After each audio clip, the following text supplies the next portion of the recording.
So welcome back everyone to our live edition of Pass It On. We're here at the Worldchefs Congress in Wales, surrounded by hundreds of chefs from across the whole global hospitality industry. For those of you that are new to Pass It On, this is Winnow's platform for chefs and hospitality leaders to share stories, insights and actions they're taking to help build a more sustainable future in hospitality. Our guest today is Andy Cuthbert, General Manager at Jumeirah Emirates Towers in Dubai and current President of Worldchefs. Over the past 30 years, he's been working across the Jumeirah Group, including leading some of Dubai's largest hotels. Alongside this, he has played a huge role within Worldchefs, helping support chef communities, young chef development, and culinary education across the world. So yes, welcome, Andy. Thank you, Hannah. That wraps it up. Done. Interview over. Really excited to have you here. Thank you. But yeah, going to dive straight into the questions. So can you take me along your journey in hospitality and what inspired you to step into the industry?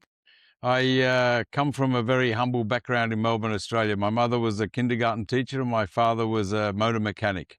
Mm-hmm. And so growing up, I wasn't surrounded by my grandmother making freshly baked ravioli and all these things. My mother was the self-confessed world's worst housewife, really? She said once. And she had a fantastic repertoire of 24 dishes, so we had a rotation in the house. Yeah. But when I left high school, I qualified in music and woodwork. So I thought if I was ever unemployed, I could make a wooden instrument and busk. Oh, really? Yeah. So that's all I had. And then I went to work for my cousin in his banqueting setup in the inner city of Melbourne. Yeah. And that was on a golf course. So I was selling tickets to the golfers and then washing dishes and doing a bit of prep with him. Yeah. And then I was lucky enough to get an apprenticeship. So I started just because I needed a job and I said, okay, I like to cook a little bit and, and I just did it that way and just sort of grew from there. So in Melbourne, when I was 16, 17, did restaurants and I worked for a very good hotel, which was a boutique hotel. Then I went and worked for the Hilton Group. And when I worked for the Hilton Group, that was my step. And then I went to the UK for 4 years. Yeah. And then in 92, I went to Dubai. Amazing. As sous chef, yeah. And then in Dubai for the last 34 years. And then just the progression of the career was natural. I never wanted to be a general manager. I never wanted to be an F&B director. Yeah. I'll be the cook and I'll go home after 2 years, and nearly 40 years after leaving Australia, I'm still out. So yeah, but I've been very lucky, and Dubai has been an interesting experience, and I've seen the city grow, the people grow, and the industry as a whole grow in the city and in the country. Mm-hmm. And how did you transition from chef into general manager? Or what was that kind of like for you? I was told one day, well, I've always, in banqueting, you plan. So you have to have a plan. So I was working, when I first started with Jumeirah, I was working in our old Hilton Hotel, which was taken over. And the company had set up a large outside catering division. Mm-hmm. And it was a bit of a mess, to be frank, because we were so new at doing it that there was a lot of things not quite well. So someone said, we'll bring him and he can run these kitchens here for 14 days. So I was brought into the kitchens of Emirates Towers to run outside catering for 34,000 people in 14 days. And we did everything from a 5,000 ladies' wedding party in the middle of the desert, 140 kilometers away, to the air show gala dinner, to the air show royal family, to the opening of several large complexes that the city had built, all in this 14-day program. So they said, you plan, you do. All in 14 days? In 14 days. And how long did you have to plan that? I went in on a Friday and we were cooking the first meals by Sunday. No way. So yeah, so it was intense. Yeah, it was interesting, I can tell you. Did you even sleep that weekend? No sleep. No sleep for the whole time. So then I sort of worked, and then I was lucky enough to go back to my little hotel, and I was working away as a chef. And then one day they said, okay, go and buy a suit. You'll go and work here now, and you'll try and run the outside catering division and sort of help us set that up. So I was the logistics guy. I was the guy in the back of house. Mm-hmm. So I didn't cook, but I organized. Okay. And then let the front of house guys do what they did. Yeah. And then in around 2005, I was lucky enough to be asked to then run the food and beverage of Emirates Towers Hotel. And so that was and it was just You will do. Oh, okay. Yeah. I will do. Okay.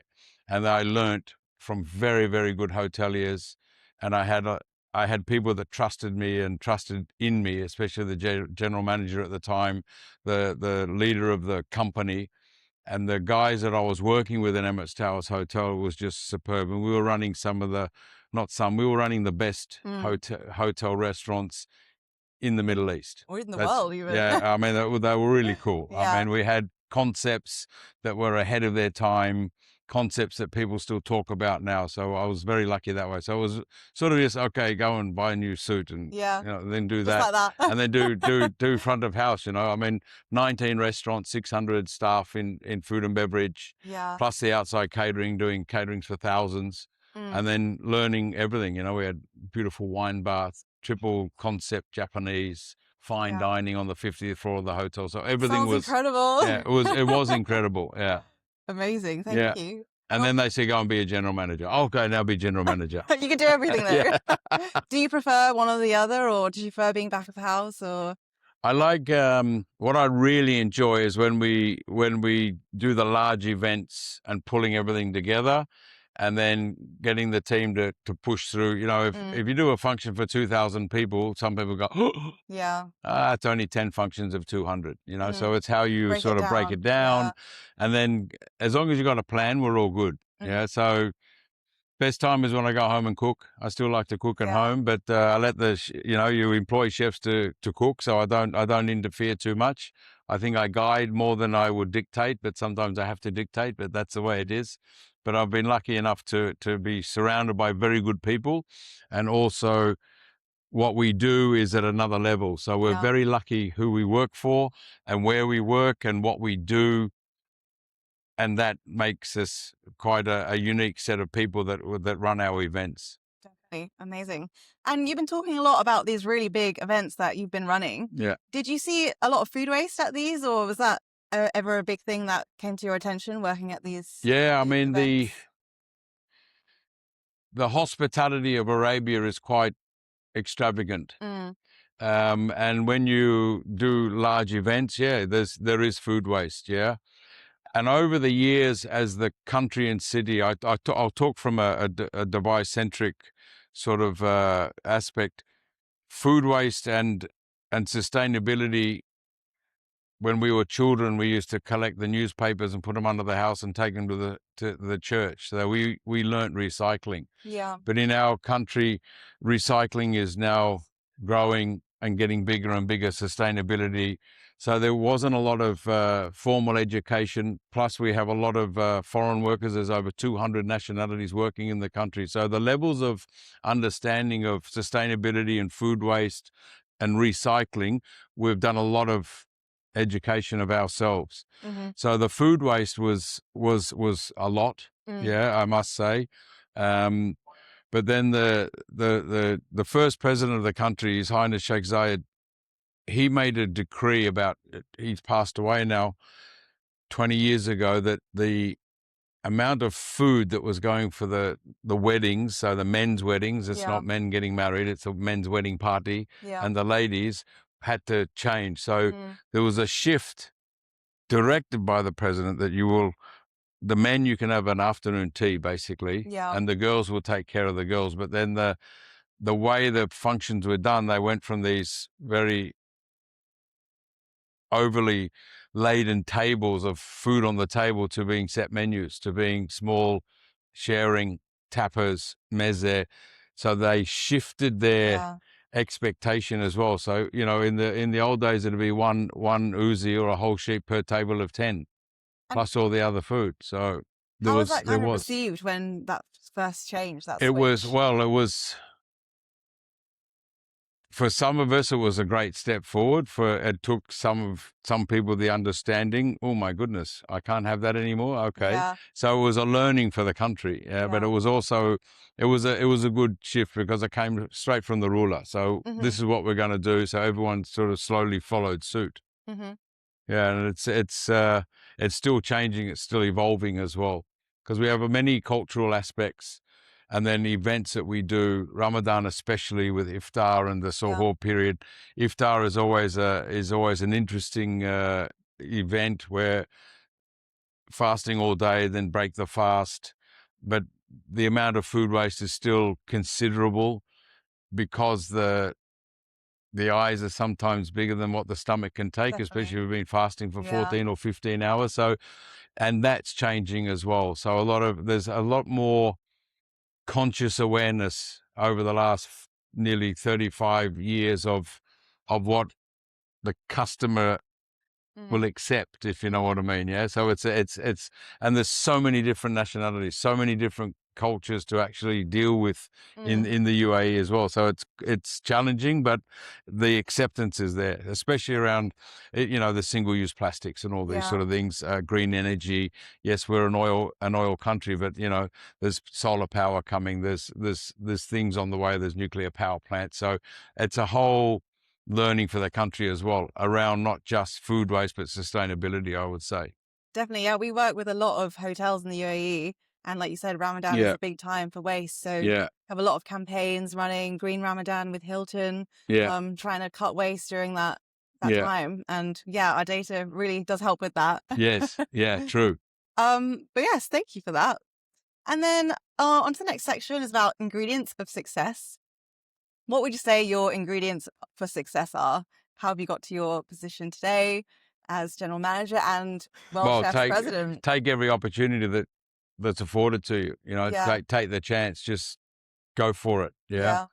Yeah. The only reason I went from the UK to Dubai was because I was working with a couple of Sri Lankan guys in the Hilton in Gatwick, and they said, "Oh, you should go to Dubai." I said, "Oh, yeah, where's that?" Yeah. "Oh, is it good?" "Yeah, very good, very good, chef. You go." I said, "Okay, I'll go." So I Yeah. got a transfer, So I put my hand up and said, "Oh, I'll go." So take every opportunity that's afforded to you. Never say no, and Yeah. just try and do your best, and then learn from the people that are around you. Learn Indian food from Indian chefs, learn Sri Lankan food from Sri Lankan chefs. And that's one of the great things about working in such a multicultural Yeah. city and country, that you really learn the authentic food. Yeah, it's not out of a cookbook. You're standing next to the guys on the stove, making curry, making proper Arabic food, making proper hummus, making proper samosas by hand, so Yeah, you there's nothing learn. like seeing it in person. Like Yeah, you can read it's as much much as you better. want, but Yeah. if you're not seeing it there, you're Yeah. never gonna learn And properly. the flavor profile and how to use spices and all those things that Yeah, you can learn. Yeah. definitely. So anything that you can, any chance you get, you should take it. Definitely. No, I like that every Yeah. chance. So do you think if there's ever a fork in the road, do you think you should kind of take that or Yeah. I mean, go sometimes with your gut. yeah, If it feels right, just go just go ahead for and do it. it. Yeah. Because I would never have thought that when I was 16 washing dishes in my cousin's place that I would sit here today in Wales as president of the World Association talking about food waste, Yeah. No, it is about amazing. Dubai. And, it's just, that's where I think we're very lucky as hotel workers or hospitality workers and chefs. We travel. We get the opportunity to travel, but we also get the opportunity to meet so many different people as well. Definitely. And how do you balance delivering a great guest experience while becoming more sustainable? A lot of the guests want to know what we do now, especially in our event business that I run for Madanat Jumeirah. We have to show our sustainability programs. They want to know what we're doing for the local community. They want to know what happens to the food waste. Yeah. So I have composters, for example. We also educate our chefs not to cook so much. Yeah. So you've got to, it's a bit of going back to basics as well sometimes with the staff. So let's see what we can do with all the food before we just throw. Have to go straight in the bin. There's Doesn't so have many to go in the things you bin. could What do we do with all repurpose. the ingredients we have? Yeah. But then the way it's changing is that I think as our country and city evolves, we're keeping up with the times. It's just the education. We still need to keep educating our colleagues, educating our people on what to do, because the guests will always want to know what we're doing, especially the big corporations that come from the States or Europe. They really want to understand what we do. And in Ramadan, people say, "Oh, you've got so much food waste." So I say, "Well, no, I don't actually. I've got X thousands of kilos of food waste." "Oh my goodness." but 900 kilos is bones from whole Yeah, that's lamb. not. And oh, really? And so the average is 55 to 75 grams per person because I do 45,000 food covers. Yeah, Oh, well, that's not a lot, that's is not it? that high. No, and measuring from plate or measuring from chafing dish or measuring from the different aspects is important as well. So, and in Ramadan especially, because the food safety standards are so high in the UAE, but there's an opportunity that you can then reuse the leftover food straight away for your staff. Yeah, Because it's the iftar period is such a quick period of service. It's 45 yeah. minutes. Nothing's gonna go off in Yeah, and then 45 it's in the minutes. hot cupboard, and then everyone takes Yeah, their break, and everyone eats what the guest is eating. So yeah. that for me is another way of doing it. But again, back to the chef and say, listen, chef, why have we got all this food left over? What if we just cook 20 pieces of something less? Let's try that, you know. Yeah, So it's reminding our people as well a bit. definitely. But as long as the guests don't see the effect, and we're doing little things in the background, it's So you it don't works. think the guest experience is impacted like at No, all, really? no, Yeah, because and some of the guests, I want to know what you're doing. You exactly. You know, want to know that you're yeah, doing good yeah. for What are you the doing? What are you environment. doing? Yeah. Oh my goodness, you've got this and that. Yeah. Well, Yeah, okay. Why are you using glass bottles? Well, yeah. it's okay because we recycle them. There, we send them back for Yeah, recycling. Yeah. Why don't you use bamboo plates? Well, we have to fry them in, so better to use ceramic ones that we wash yeah, ourselves, isn't it? You know, definitely, bamboo plates on an aeroplane because we import so much. It's all those discussions you have to have, and then you balance it as well. definitely. Thank you. And then, what's an achievement you're most proud of when it comes to reducing waste or running more sustainable kitchens? Oh, the implementation of our composters was pretty cool because Yeah. we were able to use the. It took me a year to choose one. I wasn't proud of the amount of food waste it could handle in one day, but what I was proud of, we put it on our 75 acres of gardens. So we were able to actually see the end product of our recycling from food waste into compost that we're using ourselves. So that was cool. Other achievements, I think it's just continuous education that we continue to talk about it, and that would be something that I'll be proud of if I see in the future that the chefs actually start to Definitely. reduce.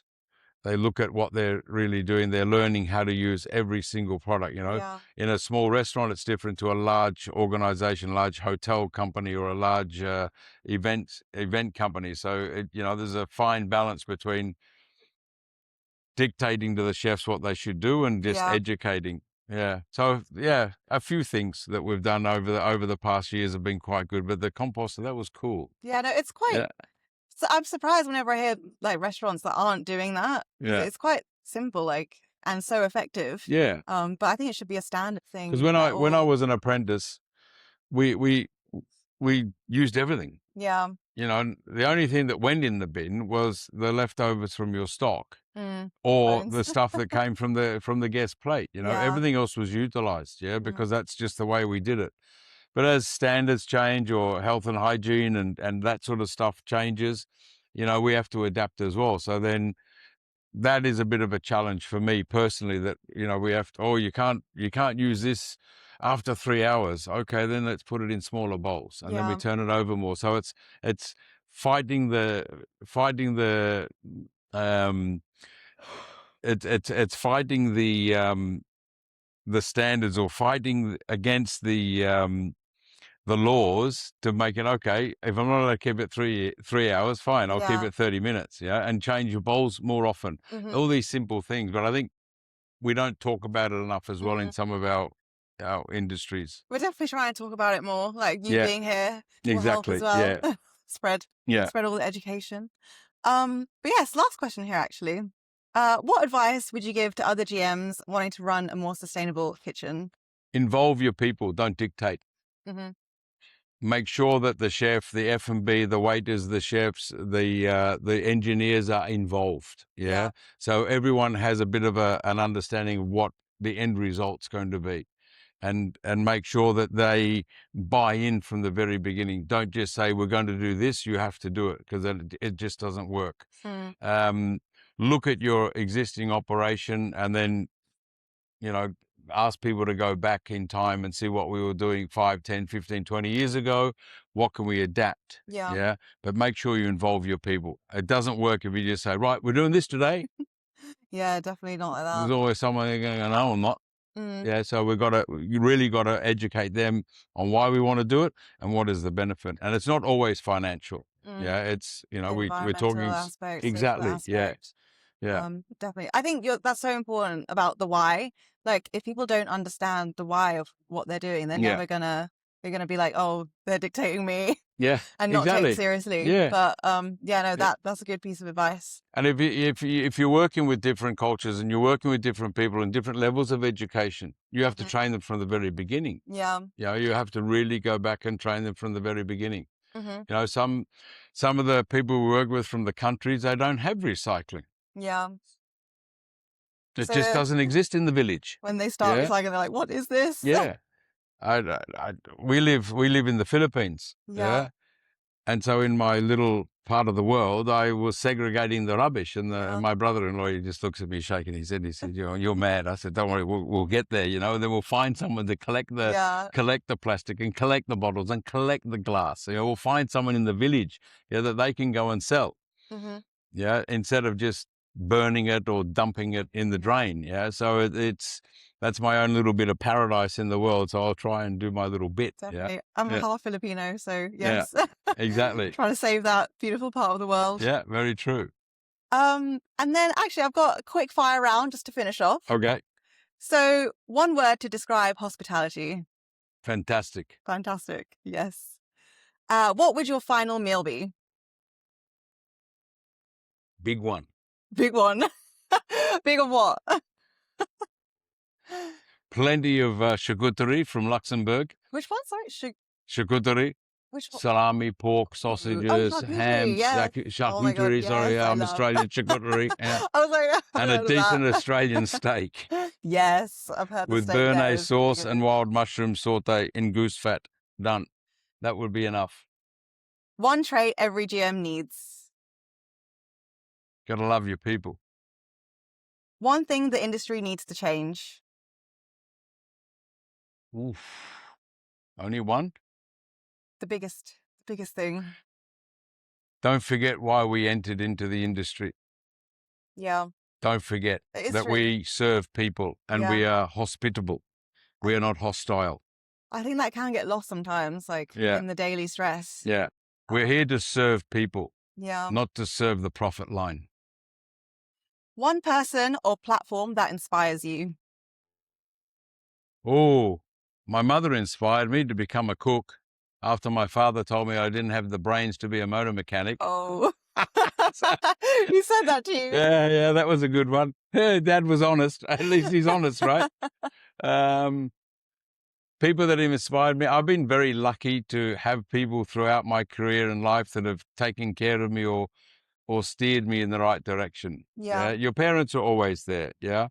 In the work, it's been a guy called Vladimir Hadril who pushed me from restaurants to hotels. He was a hotelier from the Czech, and he was a professional pastry chef, and he worked in some of the finest hotels in Europe before he came to Australia many years ago. Bernd Uber, my culinary lecturer, who taught us how to cook, and then all the chefs that I've stood next to on the stove learning from. So there's so many people. There's too many. You can't name one. Yeah. So but I think the one person that I still would be Vladimir, for him pushing me out of a small suburban restaurant into a very good hotel, and then pushing me to, okay, you've done enough there, now go to the Hilton. So as soon as that was my break. Yeah, that was a defining moment for you. Like, it's pushed you onto everything. So. Yeah. And then when I left Australia, I was going for 2 years. I said, right, I'm going to go to London and go 1 year in the Hilton in London. And then I'll go to Munich because that was a good Hilton. Yeah. I never went to Germany. I stayed in the UK and then went to the UAE. Yeah. Plans always change. Yes. And then last one food waste hack at home. Oh, gosh. I eat everything that's put on my plate. Just as my mother taught me. Yes. Yeah. No, we don't have food waste. In the Philippines, we don't have food waste. Yeah, it's true. Anything's left over, If there's, you know, we consume everything. And if there's bones, it goes to the dogs. Yeah, it's true. No, my mum, she's Filipino, and she always says, I will not waste a single grain of rice. Yeah. Make me scrape all the rice cooker, Exactly. not waste Because anything. I think when you see that side of a country, Yeah. it really makes you wonder and first you appreciate for what you've always had. Yeah. And when you see in countries like the Philippines or India or Sri Lanka or countries that are suffering with the lack of food and nutrition for their children, you need to really think about that, you know. Yeah, definitely. It puts into perspective like Yeah. what we need to do. Exactly. Yeah. So yeah, eat everything on your plate. Do as your mother said. It's like Yes. COVID. Listen. Your mother used to say, don't touch strangers and keep your hands to yourself. Definitely. Thank you. But yeah, that wraps up all our questions. Thank you very much, Thank Hannah. you so much Absolute for joining pleasure. me today. No problem. And yeah, thanks for this amazing congress. I thank you for being with us, and thank you for Winnow's support to World Chefs. Yes, of course. Yeah. Thank you. Great partnership. Thank you. Thanks. Thank you. Goodbye.